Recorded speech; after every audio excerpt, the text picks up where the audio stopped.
Yes, Jacobo is just registering now, and I will just give the floor back to Jacobo that will start the conference. Thank you very much, Maris.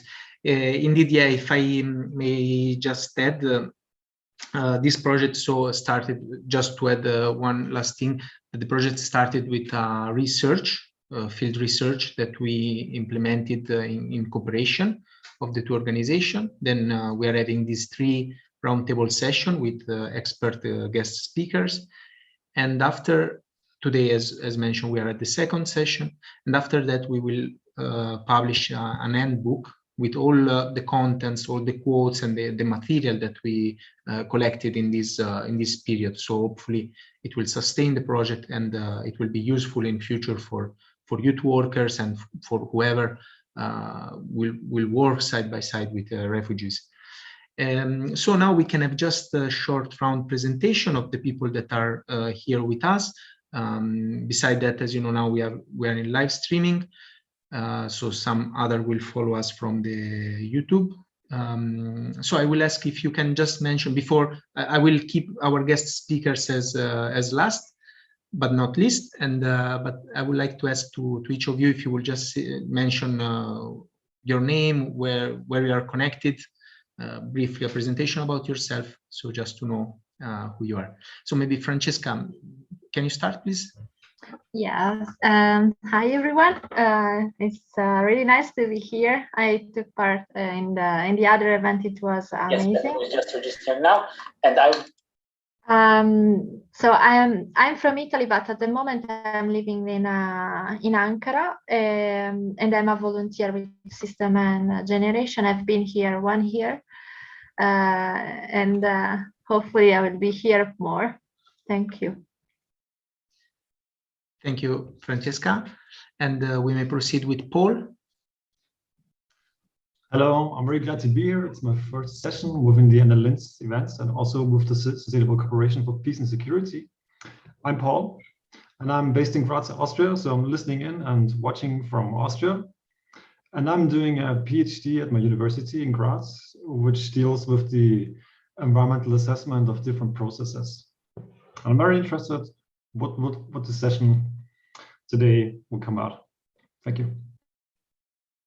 Thank you very much. Indeed, thank you, Paul. If you would like also to mention your interest in being here at today's session, would be great. Thank you for mentioning it.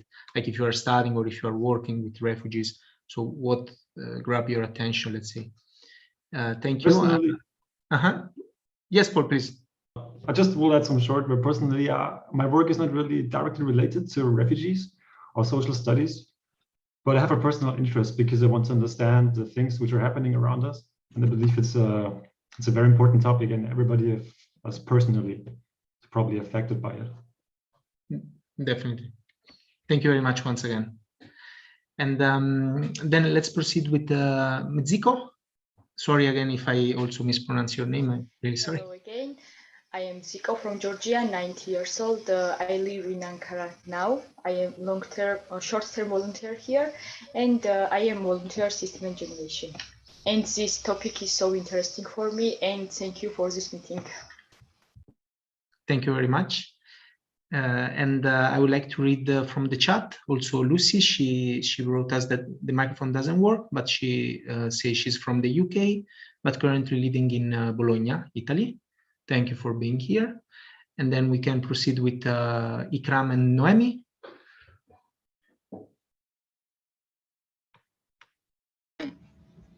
Hi, my name is Noemi. I'm a volunteer from System and Generation, long-term volunteer. And I study, my study is related with the topic. So I'm so interested to learn more about that. And yes, thank you so much for bringing us this information.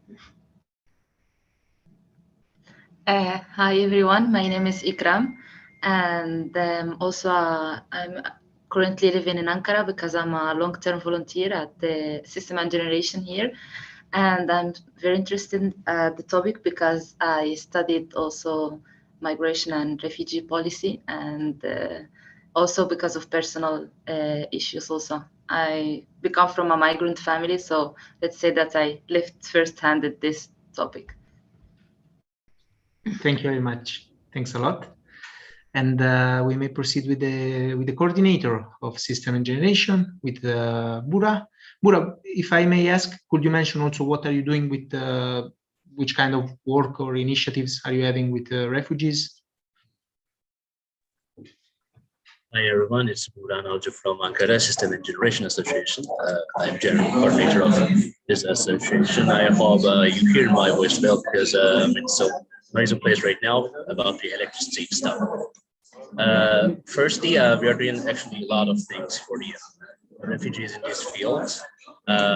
Generally, I am a subcontext generally, but I'm here, I'm learning, and we are proceed. We are so thankful to Jakob for this a lot of effort of him actually. And in our project, generally, we are trying to help the refugee families, also some kind of dissemination activities and ADC actually. I don't want to keep it so long, and I wish you good luck. Thank you very much. And we have Ezra. She, besides working with system and generation, she will be also translator today for our Turkish guest speaker, Özcan. Hi, Ezra. Hi, hello everyone. My name is Ezra. I'm half Algerian, I'm half Turkish. I'm 19 years old and studying human resources. I'm also like a local volunteer with System and Generation. It's my first webinar about this topic, so I'm so glad to be here with you. Thanks a lot. Thank you very much. And Nelly, welcome.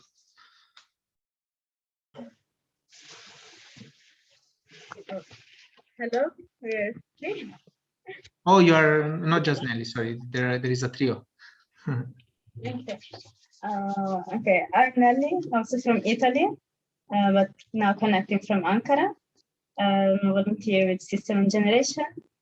Been here since 2 months, and yeah, I'm also very interested in this topic. So thank you for your invitation. And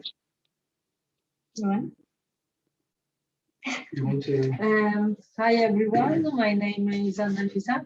I'm from Italy. I'm 30 years old. I'm a volunteer in SNG Generation Association.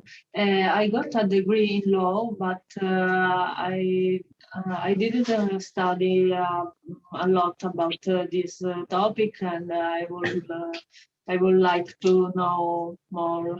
Thank you. Hello everyone, and hello Jacopo. I'm Simone, 24 years old from Italy, and I'm a volunteer with System and Generation as well. And that's it. Let's know something about this topic. Thank you very much. Before I give the floor to our guest speakers, Marius, would you like to also introduce yourself? Hi everyone, I'm Marius, president and co-founder of Sustainable Cooperation for Peace and Security. Thank you very much. Okay, I will go next. My name is Jacopo, also from Italy, and I'm a project manager for System and Generation. And now let's go with our expert guest speakers. As you know, we have two today. There is someone else connecting. So I will start with Mr. Andrea Caprini. Welcome. Hello, everybody. I hope my connection is all right.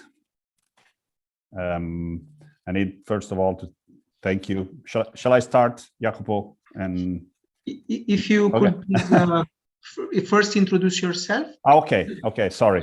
And then we will start with the ceremony. Yes, okay, sorry. Thank you. I'm a counselor in the city of Mantua, which is located in northern Italy. I'm since 2015, so it's about 6 years that I work in the municipality of Mantova. Welfare, third sector relationships, and immigration. These are my topics. The fields in which I should work. I cannot be considered a national expert, obviously, but I mean, working in a local level at the municipality level, I think it's a first issue. We have to deal locally with things that happen globally.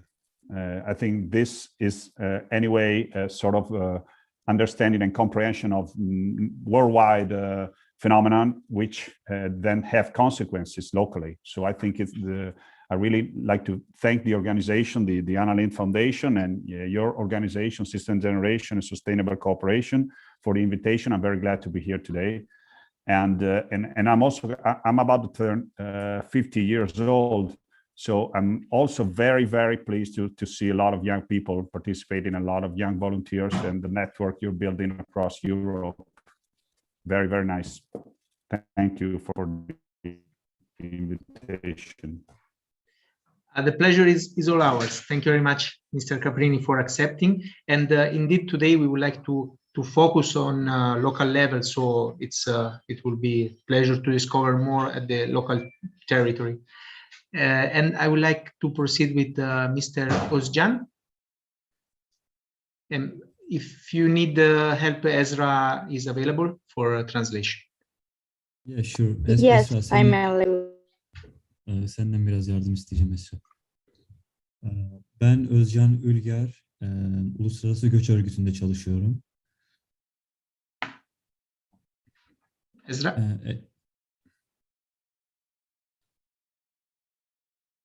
Ezra?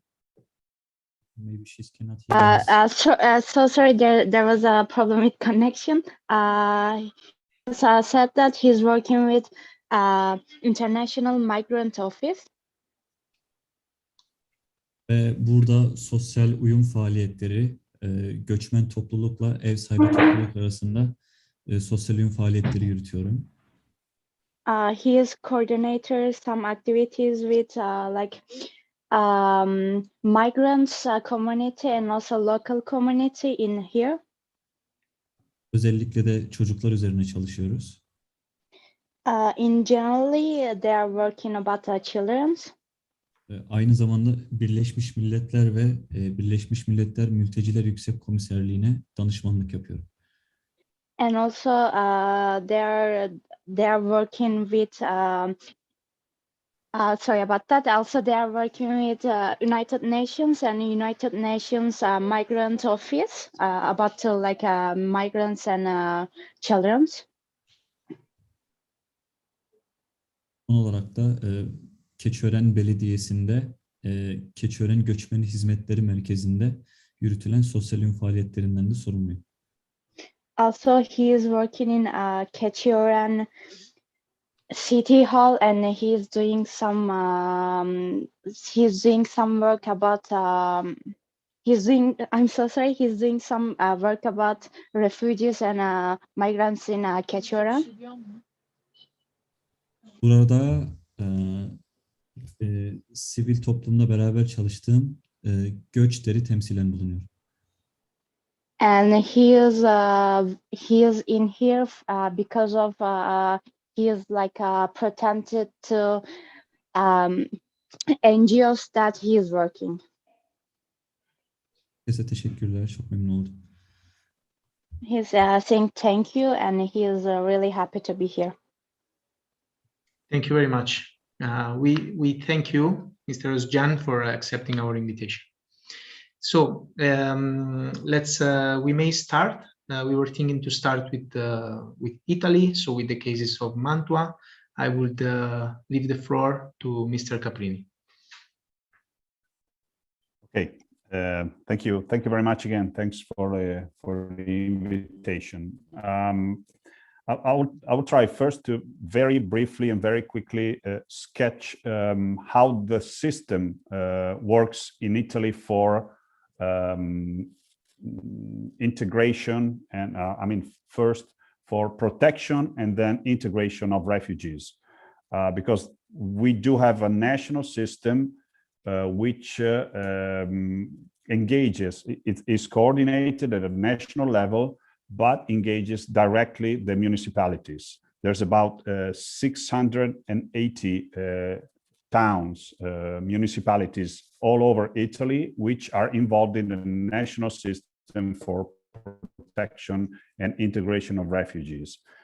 This system guarantees some more than 31,000 places all over the country. For places, I mean, one people. The system guarantees protection and all kind of help to help refugees stay in Italy and possibly integrate in our society, going from medical care, Italian language lessons, obviously psychological support, and also a form of integration in the Italian culture. And the aim is after 12 months or a maximum or 18 months of permanent staying in the project, to be able to have a toolkit to be able to walk independently in our country. So find a job, find a house, and begin again a new life, let's say, this way. Northern Italy is about 30% of these 31,000 places, but in our city of Mantua, we have a small project, which is about 60 places. 30 places are in municipality of Mantua, and other 30 places are around in other small towns. This is what we call like a spread out integration system. I mean, we prefer to work with small numbers, small apartments in town, instead of having large groups of people located in huge camps or big hotels where you have hundreds of people. This national system works with small groups, all spread out all throughout the country. This guarantees, we think, a better way for integration, because it helps with all the services that I mentioned. But this kind of national system is not sufficient to absorb all the migrants' pressure that we had. Now it's a little less than some years ago, but in 2016, 17, 18, we had about 120, 150,000 people coming from all over the world, pushing the borders and entering in Italy. 70% are entering the border from the Mediterranean Sea, from Libya, Algeria, Tunisia, or from the Greece by sea. 25-30%, depending on the year, arrives in Italy by land, by the Balkan route, mostly. So maybe crossing Turkey and then going on through the Balkans and then getting to Italy. So you understand that if we have 30,000 places in the national system and 120,000 refugees coming, the Italian system had the risk to collapse, and so the government established extraordinary places in different situations, which would also guarantee protection, but with less instruments to guarantee a correct route for integration. This project that we have in Mantua guarantees for 60 places. So we host at least 60 people every year. Most of them are male, young, under 40. But recently we have a new pressure from under 18 people, what we call foreign refugees, non-accompagnati. I don't know how to translate this, without any adult. Non-accompanied minors. Non-accompanied. Okay, yes, thank you very much. Non-accompanied. So we enlarge our places. We will be able to host also 10 people under 18, non-accompanied. Recently, very recently, with the Afghanistan humanitarian crisis, the national system enlarged and opened 3,000 more places in a country. So in the last weeks, we hosted, this is another corridor, which involves often United Nations, UNHCR, and for families or for very, very small groups. We hosting now 2 families from Afghanistan, and from 2019, 3 families from Syria, and very, very recently also 2 other families from Ethiopia, Eritrea. And as I try to explain, these situations here are in apartments downtown.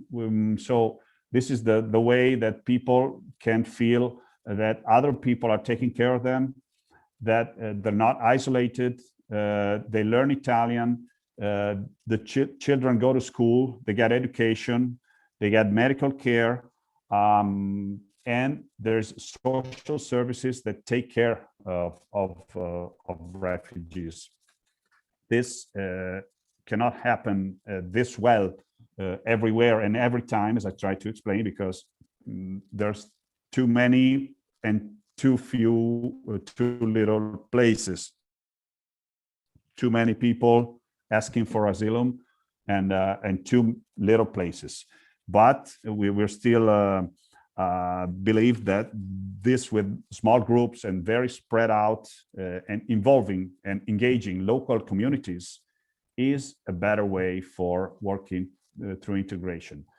75% of the refugees that stay in this system at the end of the protection time, 75% when they exit the protection system are independent regarding to their home, their house. They live in an independent apartment house, and 90% of them, I'm talking about the Mantua situation now, 90% of them have a work, have a stable job situation. So this is also to say and to answer to all these, far-right parties that keep saying they come here to steal our work, or they're here and they don't do nothing. I mean, there is evidence that we need employment from the work of refugees and immigrants, because if 90%, if you follow them very well, 90% of them, after a year or a year and a half at the most, they find a job, a regular and well-paid job. I will stop here for now, Jacopo, if you agree, and let the floor to I imagine situation in Turkey is very, very, and I mean deeply different. I know the pressure Turkey has from Syria, and I know also this is a more political comment. Let me add this. I know that the European policy in the last years has seemed always to trying to push the borders a little more outside. No, but this often happened not with decisions from the European Parliament or from the European Commission, but with bilateral agreements. I mean, Italy and Libya had an agreement. It's not a European agreement, okay? And also, I mean, the political commitment of United European Union on this topic, I think it's been very, very little, and just pushing the border a little more outside. Thank you very much. Indeed, there are many concerns in Turkey when we spoke with some experts, like on this kind of agreements, let's say, that really do not take into consideration all the actors that will be affected by those kind of decisions. Thank you very much for this first part. Indeed, it was very interesting, and I found pretty impressive the statistics that you provided us. I think 90%, considering the 90% are active in the labor market, it's one of the strongest evidence against certain rhetoric of the far-right parties in Italy. Thank you once again. So we now switch to Ankara. So with Mr. Özcan, we may start with your presentation. Thank you. To have a better overview of the situation in Ankara. As something, if you give me a host or share. Yes, sure. I will give you the host to share the screen. Yeah. Esra, beni duyabiliyor musun? I think now you. Evet duyabiliyorum. I think now you can.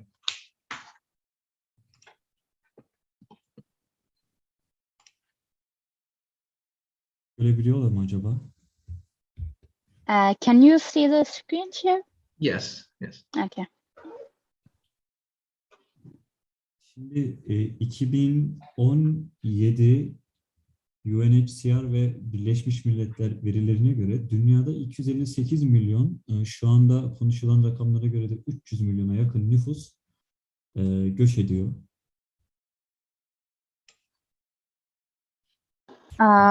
According to United Nations, in the world right now, like close to 300 million people are about to being migrants. Bu göçün iki ana sebebi var. Birisi savaşlar, ikincisi ise doğal afetler.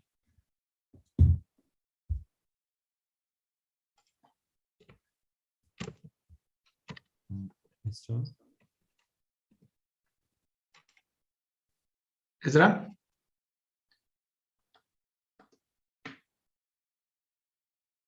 Bura, are you here? Yes, I am. I can go ahead. Can you please assist? I cannot hear you right now. Can you hear me? Yes. Did you hear the? I'm so sorry. I will try to reconnect again. I'm so sorry. Okay, maybe. Özcan Bey, isterseniz ben devam edebilirim. Olur, siz nasıl karar verirseniz aranızda. Bu göçün cümlenizi tekrarlarsanız eğer. Okey. Göçün iki ana sebebi var. Önemli olan. Birisi savaşlar, diğeri ise doğal afetler. There's two main purpose of the migration. The first one is the wars, as you know. The second one is natural disasters. Bugün birincisi üzerinde duracağız ve Türkiye'de yaşanan savaş temelli göçün detaylarını size anlatacağım. Today we will talk about the first one, and we will explain you about how the migration stuffs are going on in Turkey.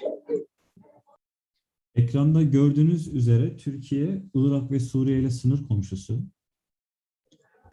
As you see on the map, Syria and Iraq are neighborhoods of the Turkey. 2000 kilometreye yakın bir sınırımız var bu ülkelerle.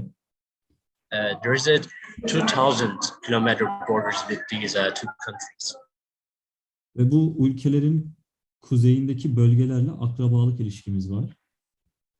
Also, we have real close relative connection with the people of that who lives in the north of these countries. Vermek gerekirse savaş olmadan önce özel günlerde yürüyerek bile gidilebilecek yakın mesafeler vardı. For example, before the war, the people of Turkey are generally going there in their weekends and some vacations by walking even. Ve savaştan sonra da Türkiye yükün en büyük ve en yakın üstlenicisi oldu. And after the war, Turkey became the most I'm sorry for mistranslation. Turkey became the most getting refugees in their country. En yakın ülke Türkiye olduğu için ve yürüme mesafesinde olduğu için ilk olarak Türkiye'ye sığındılar. Turkey was the closest country, and therefore that people has arrived to Turkey. Bu durum Irak ve Suriye için böyleydi fakat Afganistan için değil. It was like it for the Iraq and Syria, but for Afghanistan, the purpose are changing. Gördüğünüz gibi Afganistan'la Türkiye arasında İran var. As you see, there is Iran within the Turkey and Afghanistan. Afganistan'da yaşanan politik krizden dolayı Afganlar da Türkiye'ye göç etmeye başladılar. Because of the political crisis in Afghanistan, generally their people started to migrate to Turkey. Birazdan ilgili sayıları ve istatistikleri sizinle paylaşacağım. After a little bit later, I will share the statistics about this subject. Thank you, Burak. Sorry, we continue with Ezra. She texted me that she's here as translation. Okay. Thank you very much. Okay, please, Mr. Özcan. Buğra çok teşekkürler. Esra duyabiliyor musun? Evet, duyabiliyorum. Tamam. Burada Suriye temelli savaşın rotasını görüyorsunuz göçün. Here there is route like from the Syria to Turkey to migrant. Maviyle gösterilen bölge Osmaniye kampı. The blue one is camp of the Osmaniye. Rotalardan en üstteki rota Ankara ve İstanbul'dan Avrupa'ya gidiyor. One is in the top is going to Europe from Istanbul and Ankara. Aşağıda bulunan rotalarda ise Ege Denizi'ni aşarak Yunanistan ve İtalya üzerinden Avrupa'ya ulaşılıyor. The other two of them, first they are going from Aegean and they are going to Italy and other part of Europe. Suriye temelli göçün Türkiye üzerindeki rotalarını bu şekilde gösterebiliriz. These are still like migrants from Syria to Europe. Ancak böyle bitmiyor. Suriyeli göçmenler bulundukları ülkelerden de daha kuzey ülkelere doğru gitmeye çalışıyorlar. But it's not ending here. Syrian migrants, they are trying to country now they are in to go to other countries in the north. Tabii kuzeyden de Ukrayna ve Kırım tarafından da Avrupa'ya girildiği biliniyor. Ancak bu gibi veriler elimizde yok. And also from north, for example, Ukraine, they are trying to go to Europe, but now we don't have data for this. Tabii bu ev sahipliği yaptığımız göçmenlerin %10'unu oluşturuyor Avrupa'ya geçebilenler. And now, like the migrants, 10% of the migrants can go to Europe from Turkey. %90'la biz ev sahipliği yapıyoruz. But other part of 90%, they are staying in Turkey. Şimdi size belirli sayılardan bahsedeceğim. And now we will talk about related numbers. Dikkat edersiniz ki bu resimde Türkiye'de yakalanan düzensiz göçmenlerin sayısı var. In this picture, there is number of the regular migrants in Turkey and also refugees. Düzensiz göçmenlerden 2019'da 454 bin tane yakalanmış. In 2019, 454 billion refugees catch in Turkey. Büyük yoğun kısmını Afganlılar oluşturuyor. Most of them they are coming from Afghanistan, like 414 billion people. Bunun sebebi Afganistan'dan gelen göçmenleri Türkiye düzenli göçmen olarak saymıyor. Because Turkey is not accepting to refugees from Afghanistan for refugees. Afganistan'la bir geri gönderme anlaşmamız var. We have an agreement with Afghanistan that when Afghanistan refugees come to Turkey, we are taking back to their country. Fakat bu Suriye için geçerli değil. But it's not same with Syria.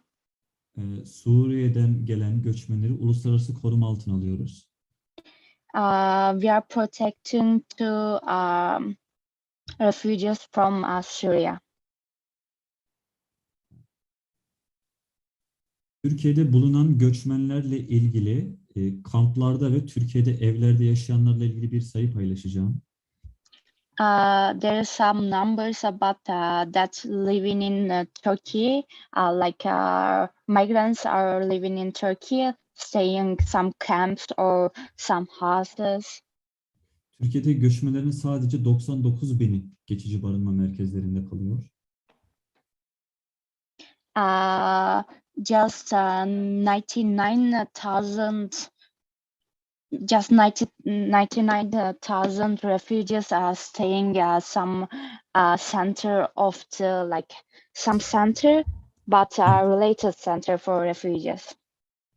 3,5 milyon nüfus Türkiye'de çeşitli bölgelerde yaşıyor. 3.5 million people they are staying some region in Turkey. Burada da yıllara göre Türkiye'ye gelen göçmenlerin uyruklarını görebilirsiniz. And here in this graphic, there is refugees by years and by countries. Uluslararası koruma başvurusu 2020 yılında en çok uluslararası koruma başvurusunda bulunan Afganistanlılar.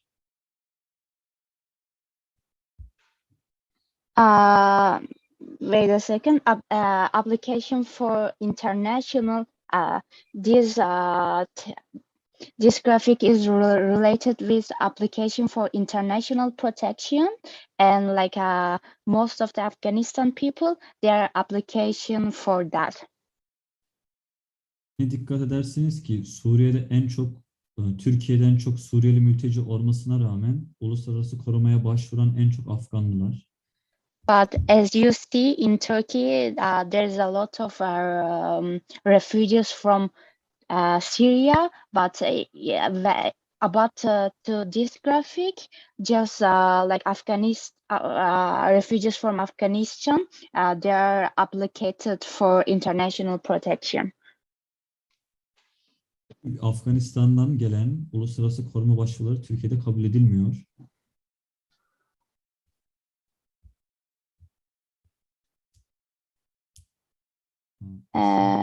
Did you say something I didn't hear? Afganistan'dan gelen uluslararası wait a second, koruma I'm so başvuruları. sorry. I will try to close my Buğra, müsait misin? Şimdi duyabiliyorum. Afganistan'dan gelen uluslararası koruma başvuruları kabul edilmiyor. application for international protection from Afghanistan, they're not accepting that. Ancak Taliban'ın yönetim ele geçirmesinden sonra bu durum değişebilir. But after the Taliban in Afghanistan, they can change this procedure. May I ask a question? Okay. Just to clarify, so from Syria, what is the procedure? Because you mentioned that they do not apply as for international protection. Is there another procedure, I guess?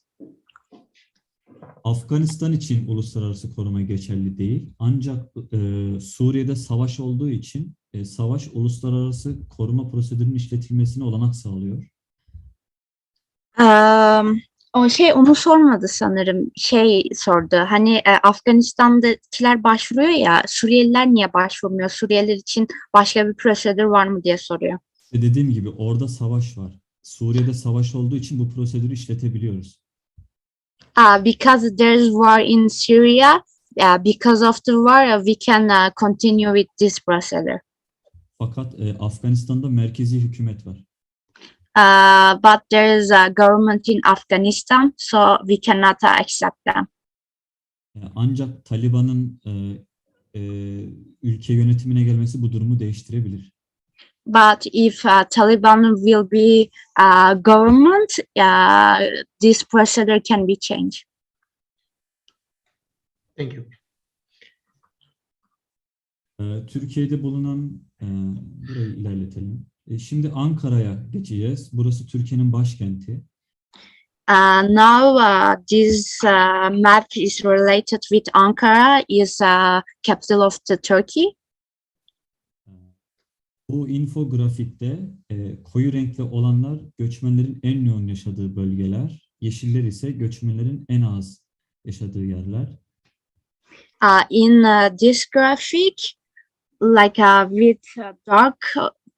dark colors areas, these areas the most of the migrants and also refugees, they are staying in these areas, but the others they are staying in green areas.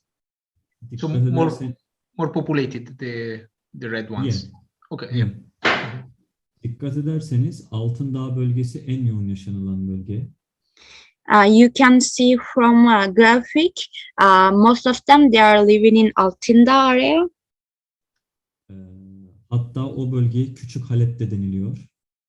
And they are saying to that region Little Halep. Nüfusa oranları görebilirsiniz. Altındağ'da nüfusun %11'ini göçmenler oluşturuyor. In Altındağ, 11% of the 11% of the whole population, they are refugees. Burada da Altındağ bölgesindeki mahallelerin yoğunluğunu görebilirsiniz. In this map, you can see the Altındağ areas and Altındağ neighborhoods. Dikkat ederseniz Ulubey Önder mahallelerinde %60, %50 ile 80 arasında yoğunlukta göçmen yaşıyor. In Ulubey and Önder neighborhoods, there is 40 or 50% of the whole population, they are refugees. Türkiye'de bu sene bu mahallede bir olay yaşandı. Something's happened in these neighborhoods in this year. Bir Suriyeli göçmenin Türk bir vatandaşı bıçaklaması sonucu kitlesel bir olay patlak verdi.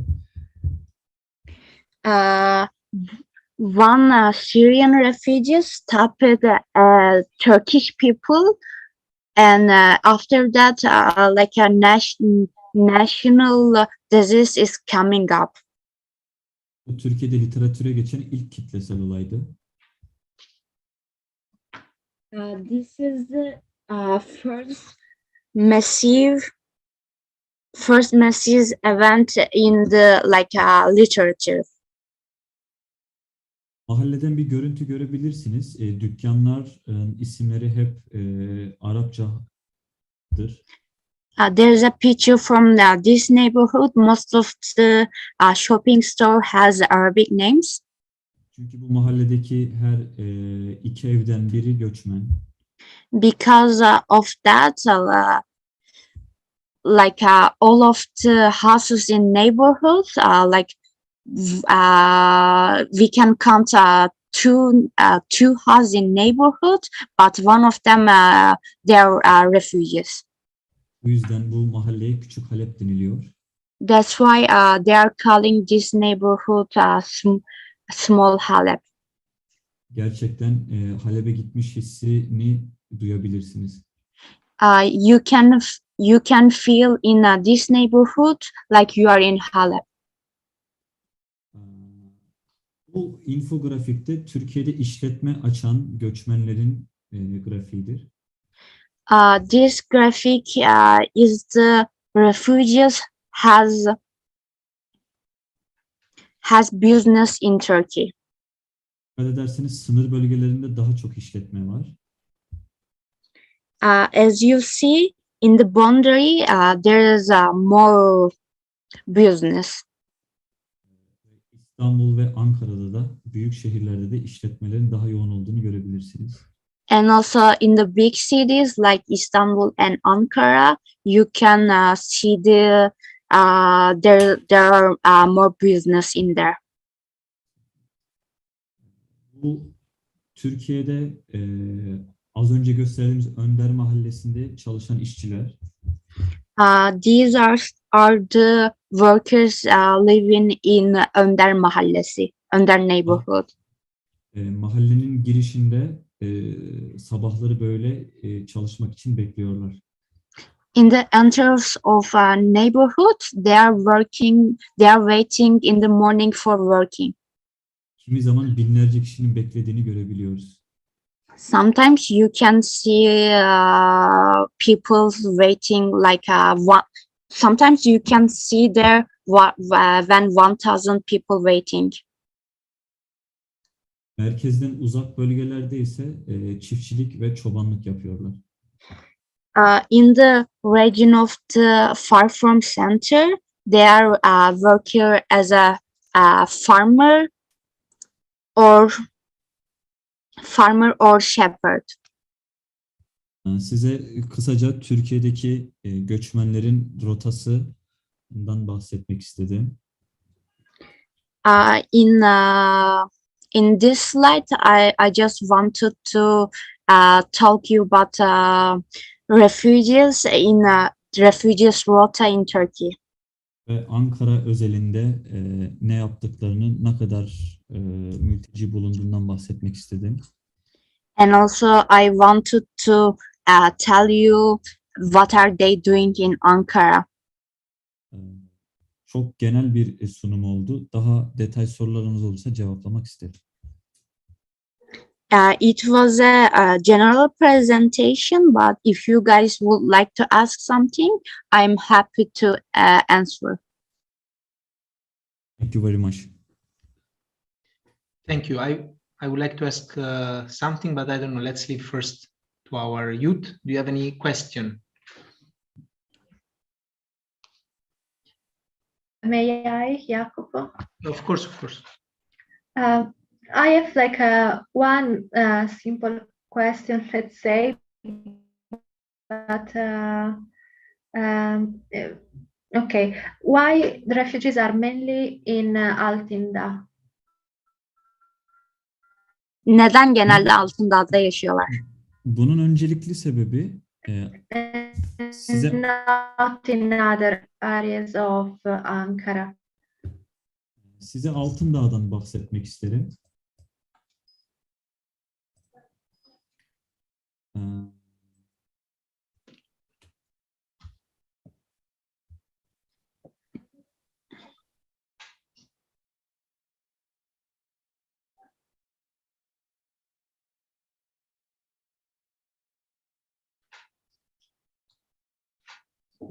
Sorabilir misin? Esra, Efendim? bu resmi görebiliyorlar mı? Sorabilir misin? Can you see this picture? Yes. Okay. Altında ekonomik olarak çok düşük bir seviyede bir bölge. Altında is low about economic. Biz Gecekondu Mahallesi diyoruz. Favela gibi. In Turkey, we are calling their slum neighborhood. Portekiz'de yanılmıyorsam favelalara benziyor. It looks like favelas in Portuguese. Brezilya'daki. And also Brazil.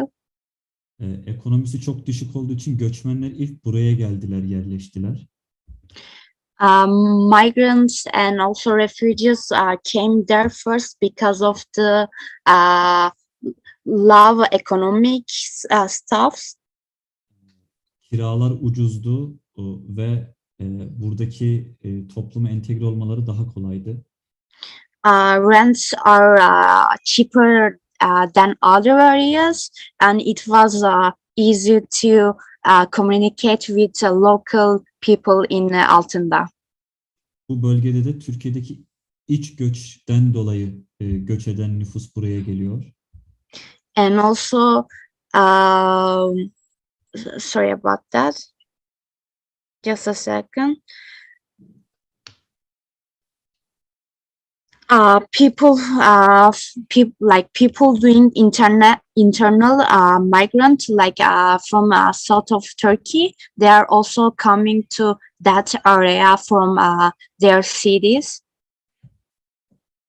Bu yüzden burayı tercih ettiler öncelikle. That's why these people choose this place first. Açıklayıcı olabildim mi? Did I help it about that? He's asking. Did you understand? Francesca, was it clear? I'm afraid we lost Francesca. I would like to ask another question, but I think it was clear anyway. It was pretty clear. So there is now a network there. That's why they got concentrated in this area called Small Aleppo. You say Small Aleppo. I would like to ask, it was mentioned that in some part of this neighborhood, there are 50-60% of the population belonging to the Syrian community. Like what are, if any, I guess there might be, but if any, what are the main challenges, let's say, to ensure some social cohesion with the autochthonous of the area? Esra, biraz çevirebilir misin? Duyamadığım yerler oldu. Tabii o arada yaşayan nüfusun %40'ının ya da 50'sinin Suriyeli mülteciler olduğundan bahsettiniz sunumunuzda. Orada yaşayan insanların karşılaştıkları yani temel zorlukların neler olduğundan bahsediyor. Öncelikle karşılaştıkları ana sorun ekonomik. İş bulmakta çok büyük güçlük çekiyorlar. The first topic in there is about economy. They had some problem about finding job. Diğer zorluklar da bunun peşinde geliyor. İşte eğitim gibi. Others difficulties are following this and related this, like tekrar edebilir misiniz? Eğitim gibi diğer zorluklar da beraberinde geliyor. Like education, they are following this. Yerel halkla aralarında da bir sorun var. And also there's a problem with local communicate in there. Nüfusun bu kadar büyük olmasından kaynaklı olarak küçük sürtüşmeler yaşanabiliyor.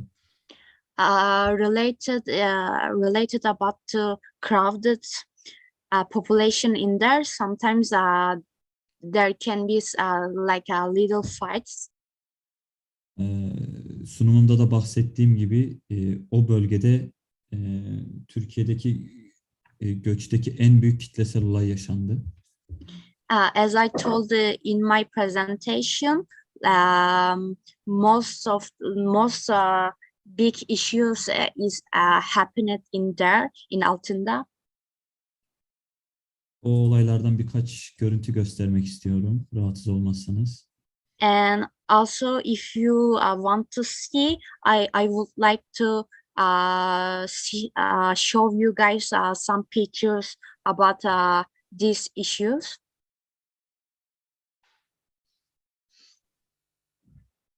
Olayların büyüklüğüne bir örnek. In these pictures, you can see that like the problem in there, like how it speaks. En fazla dükkan harap oldu. A lot of destroyed a lot of shopping stores in the neighborhood. Bir tane Türk vatandaşın bıçaklanmasıyla başladı olaylar. These issues started to after one Turkish people stopped. Sorry, what happened? Son, Can you repeat, Ezra? Sorry, one Turkish people stopping, like one of the stopping. Yeah. Was stopped. Yeah, exactly. The whole issues started with this. Okay. Bu olaylar sonunda Küçük Halep'e bir saldırı oldu. After these issues, after these issues, a lot of people attacked to Little Halep. Olaylar bir hafta sürdü. And it took like one week in Halep, Little Halep. Olaylardan yaklaşık 50.000 kişilik nüfus etkilendi. In these issues, like 50,000 people related with these issues. Thank you. And just before giving the floor to Bura and Noem and Ikram, they also have some questions. Just to understand, mostly do they speak Turkish, the Syrian community, let's say? Şöyle, şimdi savaş 2011'de başladı. The wars began in 2011. Burada doğup büyüyen çocuklar var. There are some Syrian children was born and raised in Turkey. Onlar çok rahatlıkla Türkçe konuşabiliyorlar. They can speak Turkish easily. Savaşın başlarında Türkçe konuşma oranı %1'di. In the beginnings of the war, like just 1% of the Syrian people were able to speak Turkish. Onlar da Türkmen olan göçmenlerdi, kökeni Türk olan göçmenlerdi. And they were the migrants from Turkmenistan. Şeyden gelen Türkmenler, Irak ve Suriye'den gelen Türkmen göçmenler. They are refugees from Iran and Iraq, but originally they are from Turkmenistan. Yeah, Türkmenik, North Iraq and North Syria. Turkmenik, yes. Çünkü onlar bizim akrabamız. Because we are related with them, so that's why they can speak Turkish. Fakat ilerleyen dönemlerde bu oran arttı. But in the soon timing, this ratio is about to being not low, being more. Şu an çalıştığımız gruplarda %50'den fazla Türkçe konuşan var.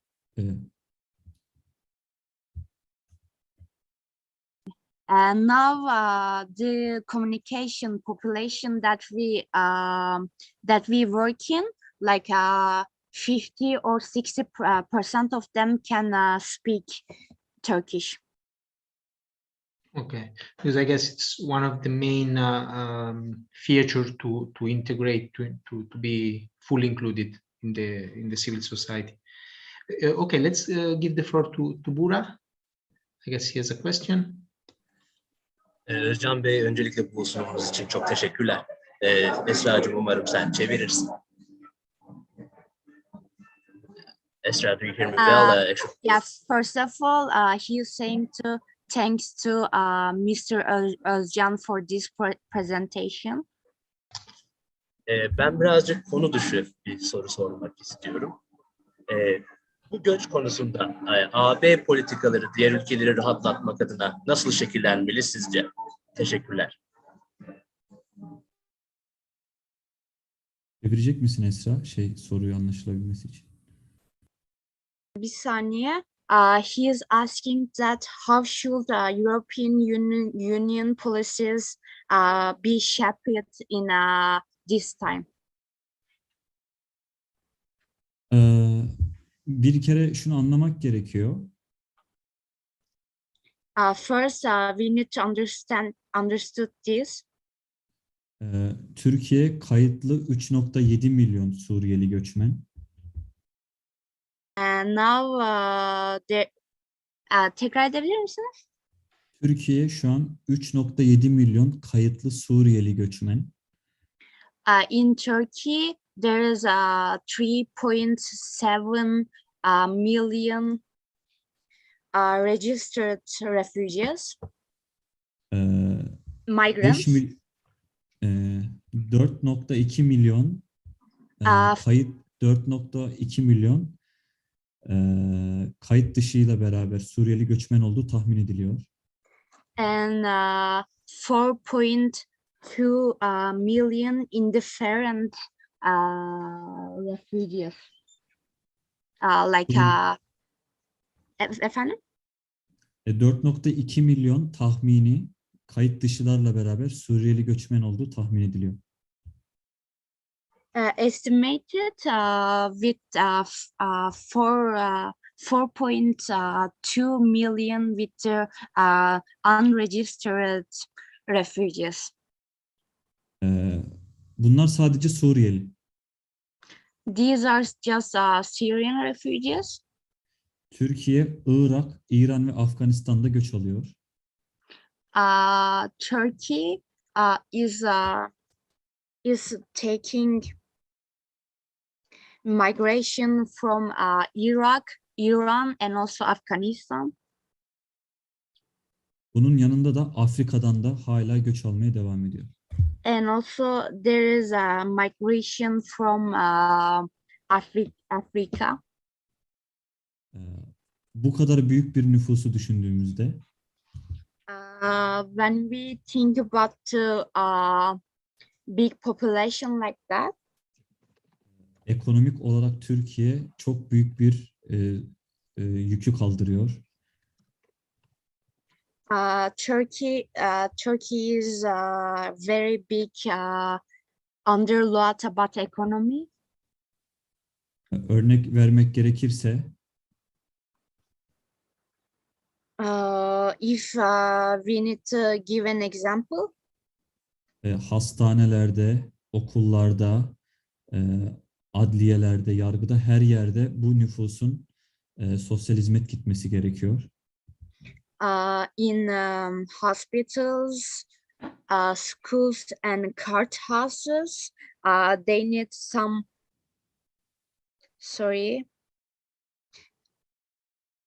they need some social service. So it means a lot about economy for Turkey. Bu çok büyük bir güç. Çok büyük bir yük.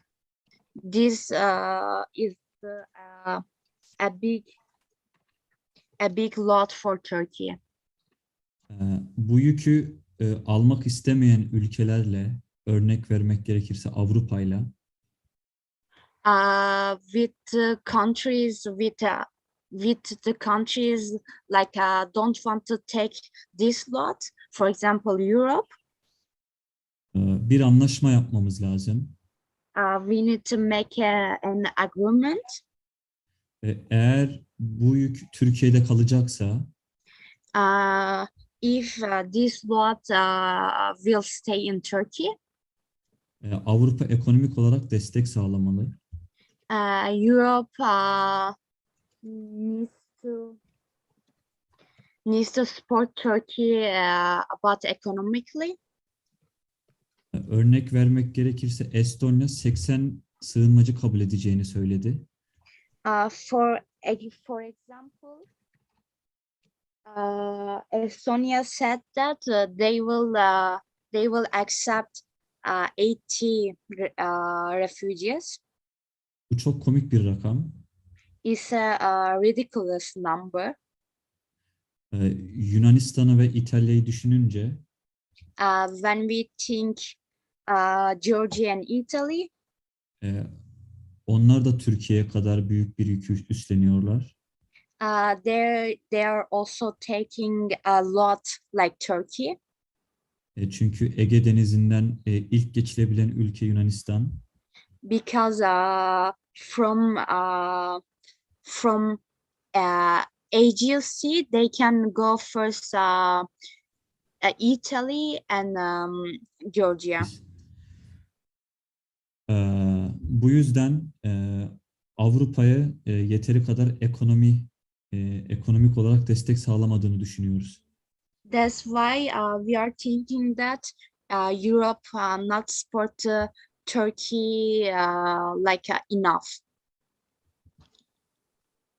Bilmiyorum, Andrea bu konu hakkında ne düşünür?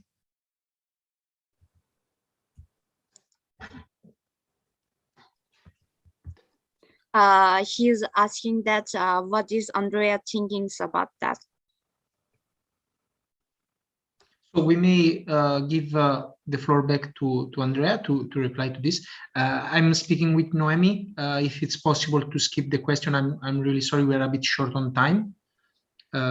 So let's go to Andrea, then let's see at the end if we can make it. Andrea, thank you so much. Thank you very much.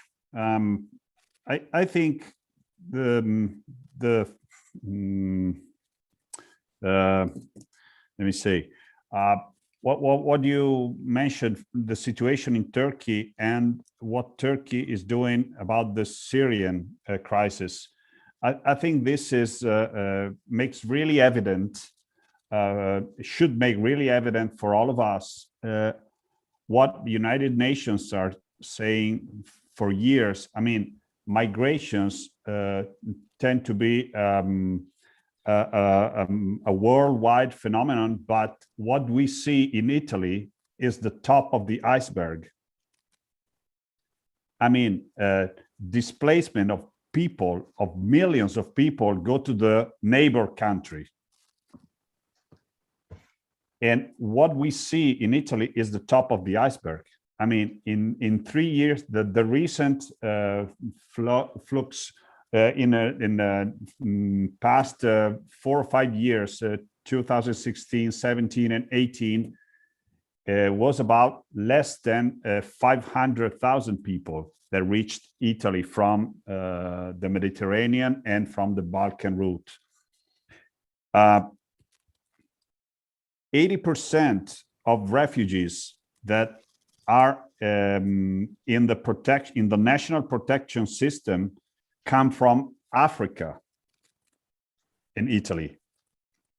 60% come from Asia, Pakistan, Bangladesh, and so on, and 4% from the Mediterranean area: Morocco, Tunisia, Algeria, Libya, Egypt. I mean, the 10 first countries from which refugees come in Italy are Nigeria, Mali, Pakistan, Bangladesh, Gambia, Somalia, Senegal. I mean, Syria for Italy is a small amount, but you see the difference with Turkey. And I think this makes it really evident. And also, I mean, the other question is, I spoke about a process of integration of people. If a refugee wants to end his route and stay in Italy, we have a system that can help him, her, to get what he needs to stay here. But if he wants to keep going longer to Germany, to France, or Northern Europe, many refugees go on. So I think this makes really evident what you can work with small numbers. You can do something. If we have a situation like Ocean demonstrated to us tonight, you cannot. I mean, you have other sort of problems. Little Aleppo. I mean, you have problems of, I mean, drinkable water, medical assistance. What you do with children all day, and all kind of problems. So in this way, what we do have in Italy, and with this model of integration, all spread out in small centers. I mean, I'm not saying we don't have problems in big cities or in metropolitan areas. I mean, suburbs, and we do have.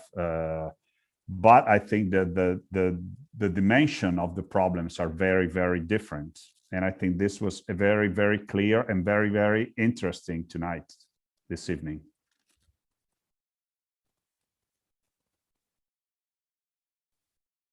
Thank you so much. I hope I answered. I hope, okay. And, if I may ask, if Mr. Cabrini, if we can proceed maybe with your second part, if it's okay for everyone, before closing. Özcan Bey, can we close the part of Ankara? Ankara kısmını kapatabilir miyiz diye soruyor. Ekleyeceğiniz bir şey yoksa. Soracağınız bir şey yoksa kapatabiliriz. If you don't have any question, we can close. Yeah, there is one last question from Noemi. Maybe we can make at the end, if it's okay. Oh, I think. Sorry, Jacopo. If there's a question, we can go on with the question, I guess. Yeah. Okay. Just I didn't want to. Yeah. It's interesting for me as well. Okay. I didn't want to make it too long. Okay, thank you. So Noemi, Ikram, would you like to ask?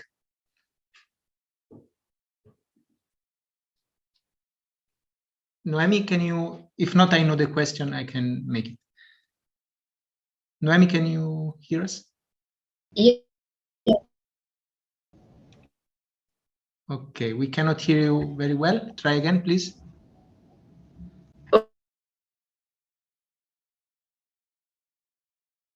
Whatever you can. Okay. Yeah, can you hear? So it's going on and off. But can you hear as well? If yes, I will make for you because I have your question. Now? Yeah, try now. No.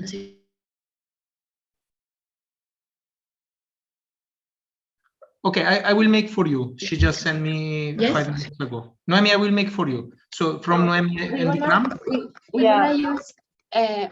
We want to use Ikram's laptop because my laptop doesn't work for the audio. I don't know why. Okay. We have two questions. One of them for the opponent. How do you feel like integration of refugees is here in Turkey? And the second one, what strategies do you think could be put in place or it's necessary to promote the integration? Yes. Thank you. Anladınız mı? I will repeat for you, Ezra. So thank you.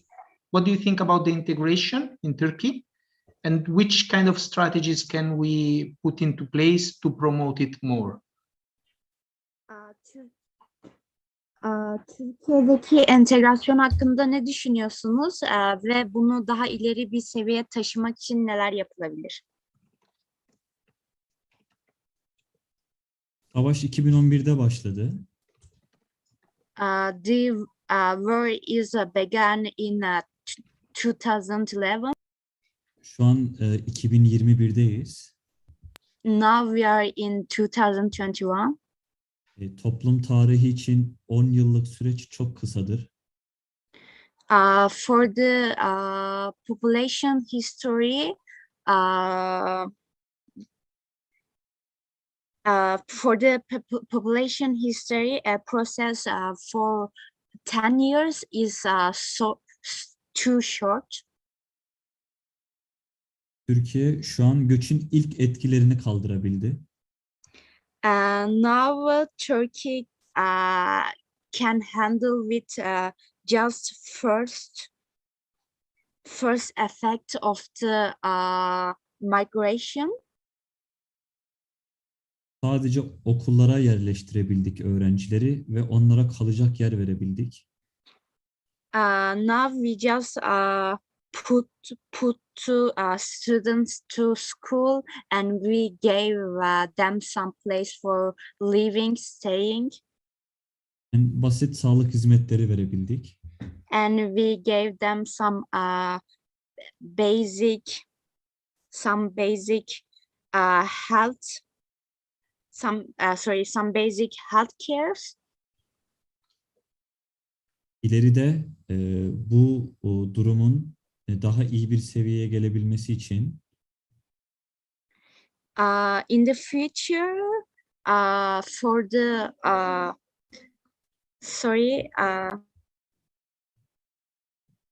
buradan yardım isteyebiliriz. Çok to carry this situation.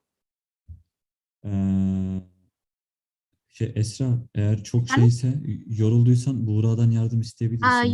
Yok devam edebiliriz. Bazen arkadan sesler geliyor da kusura bakmayın. Bu durumun daha iyi bir seviyeye gelebilmesi için istihdamı ve to carry up this situation to a better level. İstihdamı ve yerleşik hayattaki durumu konuşmak zorunda kalacağız. We should talk about employment and residents' life in Turkey. Türkiye'nin şu an öncelikli hedefi Türkiye'de bulunan nüfusun istihdamıyla alakalı. Turkey has a priority target is about to tekrar edebilir misiniz? İstihdamı. Bulunan grubun istihdamıyla alakalı. Türkiye'nin öncelikli hedefi istihdam. Göçmenlerin istihdamı.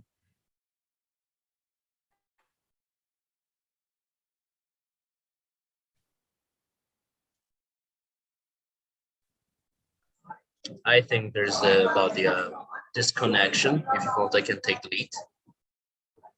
If it's available. Eğer duyduysan çevirebilir misin mümkünse? Yes, I can translate.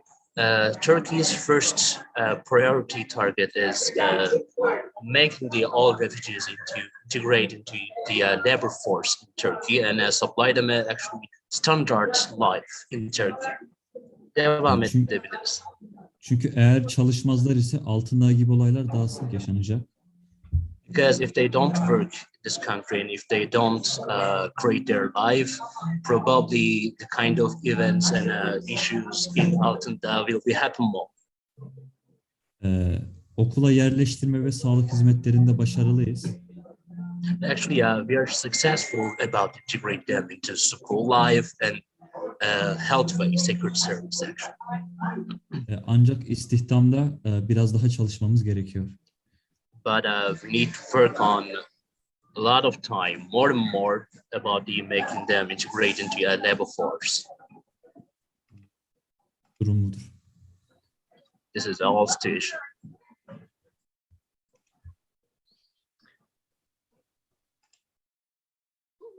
Okay, thank you very much. Indeed. I'm sorry, I have one last question for Mr. Caprini, if it's possible.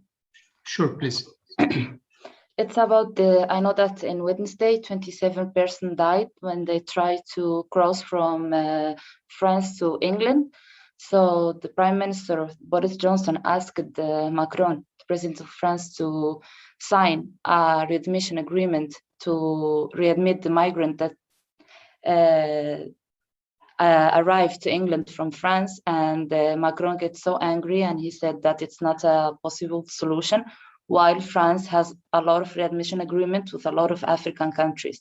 So she accepts to have them with African countries, and then she gets angry because the UK asked to have one with it. I don't understand why you accept with the Africans and not when Boris Johnson asked you to do that, even though that they had, for example, this Sunday, they have a meeting and they kind of cancel it with the UK because they get angry about the way Boris Johnson asked Macron to have this agreement with him. Thank you. Well, of course, I don't know what happens in the mind of Boris Johnson or Macron, obviously. But I remember many years ago, Italy as well had bilateral agreements with African countries, with Albania, with Yugoslavia. I go very, very back in time. Agreements which would say we need to employ in agriculture or in industry 10,000 people for the summer, so we can have people coming from foreign countries to support our employment. This is former to the migration pressure, which for Italy began about 1994, the Yugoslavian crisis, and then so on. I mean, those kind of agreements for working people, I mean, people seeking for work, was a first decade of migration. Now what we see is people are not only, migrating and want to come to Italy, maybe seeking for work, but they're leaving their countries because they cannot live anymore in their countries because of harvest, because of natural disease, because of wars. I mean, it's a different kind of migration, obviously. One big issue is how to change the rules, the legislation in Europe. I mean, now it works that the first, the landing country has to take care of the refugee. There's never been a political solution at the European Union level for distribution of migrants all over Europe, unless for very small numbers, which my colleague from Turkey mentioned, which were ridiculous. I mean, Estonia, 80, if I understand correctly, 80 people. What are we talking about? I mean, okay, so there's never been a political agreement which would make all agreement in all European countries for distribution. The system works today as the Dublin agreement, which the first country where the refugee asks for asylum is the country that has to take care. So that's why Italy is, under pressure on this side. Then the laws in Italy have been changing many times. So only recently we have in the national system for protection and integration, we host both asylum seekers and people that already have the status of refugee. It was not so until a couple of years ago. Asylum seekers followed one way, and refugees which were already accorded the refugee status were integrated in the system. There were two different paths. Now we're even at the national level, the Italian government is trying to have a restructure the system. And so this, I think, is a problem of what sometimes happens, that people go back and forth, are maybe want to go to another European country, and the other European country, once it's Austria, once it's France, once it's England, once it's Germany, pushed it back. We do have in the northern border of Italy a lot of what we call Dubliners, which means refugees that are coming back because they might reach a northern country, but the country says you're not allowed to stay here. You have to go back to Italy, where you put your asylum request. Okay, that's what happens. Oh, my computer, low battery. Okay. I'll be back in a minute. Please.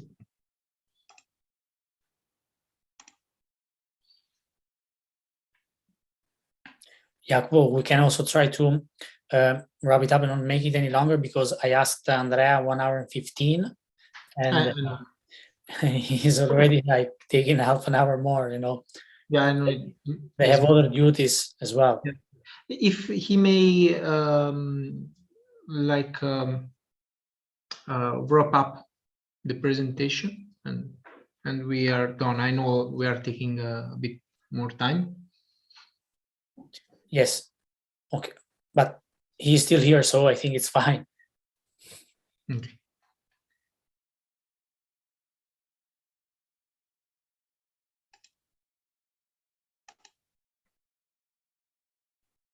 Sorry, there was a question for me. I missed the question, maybe. I'm just moving to connect. I just made a comment, Andrea. I said that I asked you for 1 hour and 15 minutes. You know, it's taking longer. So I know that you have other duties, and I was just wondering if it's fine for you to stay like another 10 minutes more. Yes, it's fine. Perfect. Thank you. Thank you.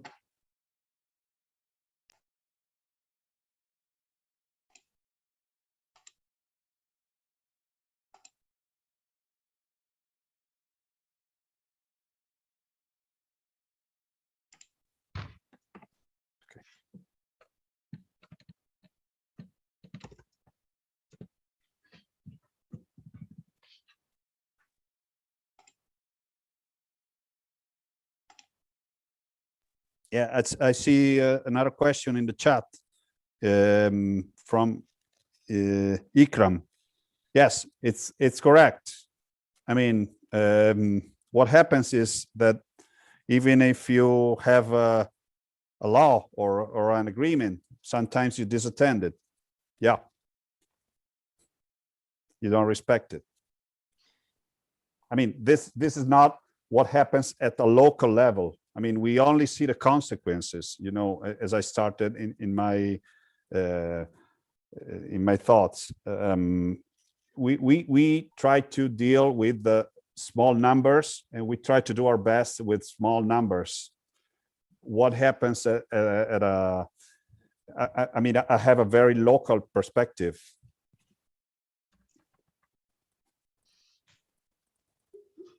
Even I was surprised before when it was mentioned that the case of Afghani, that they may be sent back when they reach the borders with Turkey. So it's the same problem. So, Mr. Caprini, if we may ask you to, if you would like to maybe add something to your presentation, and we can close the session. No, I think I mean I don't have a second part. I mean, okay. it's just okay. Then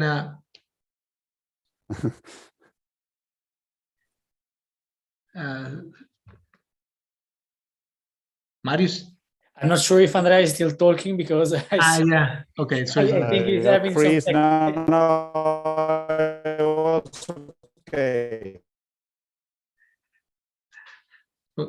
Okay, then in that case, we can thank our guest speakers, our expert guest speakers. They really provide us with really thoughtful presentation. So we will we thank them for the knowledge they share with us, and we will consider it in our future work. As many of us here, we are youth workers or volunteers that we are working with refugees. So thank you once again to Mr. Özcan and to Mr. Caprini. You're welcome. Thank you. Thank you very much. Thank you really for the invitation. It was a pleasure. Thank you. It was our pleasure to have you with us. And thanks to all the participants. Marius, any last word? Yeah, I just want to say in Turkish, how do you say teşekkür ederim? Is this thank you in Turkish? Yes, you can say teşekkür ederiz okay. From us. So teşekkür ederiz Özcan, Mr. Özcan Ülger, and thank you Mr. Andrea Caprini. So it was really a pleasure to hear your thoughts and to hear like the different situations that we're facing. I mean, Ankara is like 4 million people, Mantua is 50,000 people. So we had like different numbers and different needs and different issues. In that case, it's different when you host like 100,000 of refugees, or like even 1 million, and it's different when you host like 60 or 80 of them. And Andrea mentioned also the case of Estonia, that is a whole country that is thinking about like hosting or not 80 people, like 80, and that's ridiculous when we have to compare it with different situation. So thank you very much again for the preparation of this event to System and Generation. Thank you very much to Nalan Foundation and to the members of my organization. Just a quick reminder, next week we have another conference at the same time on Friday. You are still invited. We're going to tackle the issue of climate refugees. So this new terminology, if you want to participate or you want to share it with your colleagues that are interested in a topic, we're going to tackle also this issue that is pressuring, and is something that is different and is not recognized from the Geneva Convention. So thank you very much again, and see you next week. Thank you very much for your patience, because we asked you 1 hour and 15, and it's taking almost 2 hours. So thank you very much to everyone. Thank you very much, Jacopo, for organizing this with me, and thank you very much to our friends from System and Generation. Goodbye, everyone. Grazie. Ciao. Grazie. Thank you. Goodbye, everybody. Goodbye.